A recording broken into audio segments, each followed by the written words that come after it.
بسم اللہ الرحمن الرحیم۔ السلام علیکم ورحمۃ اللہ وبرکاتہ۔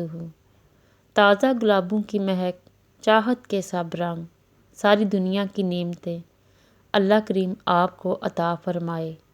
آپ کی ہر صبح آپ کی زندگی میں خوشیوں کا نیا پیغام لے کر طلوع ہو، آمین۔ جمعہ چھوڑنے سے باز رہو۔ رسول اللہ صلی اللہ علیہ وسلم نے فرمایا، ضرور ضرور ایسا ہوگا کہ یا تو لوگ جمعہ چھوڑنے سے باز آ جائیں یا پھر اللہ تعالیٰ ان کے دلوں پر مہر لگا دیں گے اور غافلوں میں لکھ لیے جائیں گے۔ رسول اللہ صلی اللہ علیہ وسلم نے فرمایا، جس نے جمعہ کے دن سورۃ کہف پڑھی اس کے لیے 2 جمعوں کے درمیان نور روشن ہو جاتا ہے۔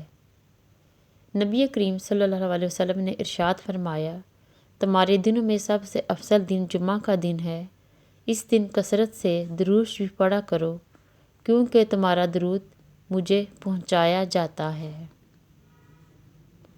اے ہمارے مہربان اللہ، ہم کمزور اور خطا کار ہیں، ہم تیری رحمت کے طلبگار ہیں، ہم پر رحم فرما، ہمارے دانستہ اور غیر دانستہ گناہ معاف فرما، ہمیں خسارہ اٹھانے والوں میں نہ کر، ہمارے دلوں کو ہدایت کے نور سے بھر دے۔ جو لوگ اپنی دعاؤں میں دوسروں کو شامل کرتے ہیں، خوشیاں سب سے پہلے ان کے دروازے پہ دستک دیتی ہیں۔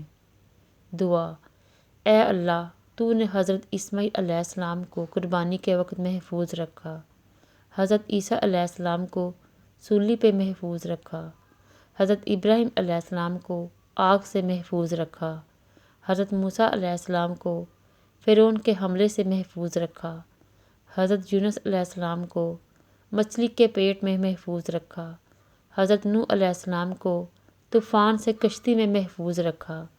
یا اللہ، ایسے ہی اپنی رحمت سے اس دعا کے لکھنے والے اور اس کو پڑھنے والے اور اس کو آگے بھیجنے والے کو اور ان سب کے تمام گھر والوں کو ہر مصیبت، دکھ، آزمائش، افلاس، تنگی، قرض، مرض، بھوک، بیماری اور ہر پریشانی سے محفوظ رکھنا، آمین۔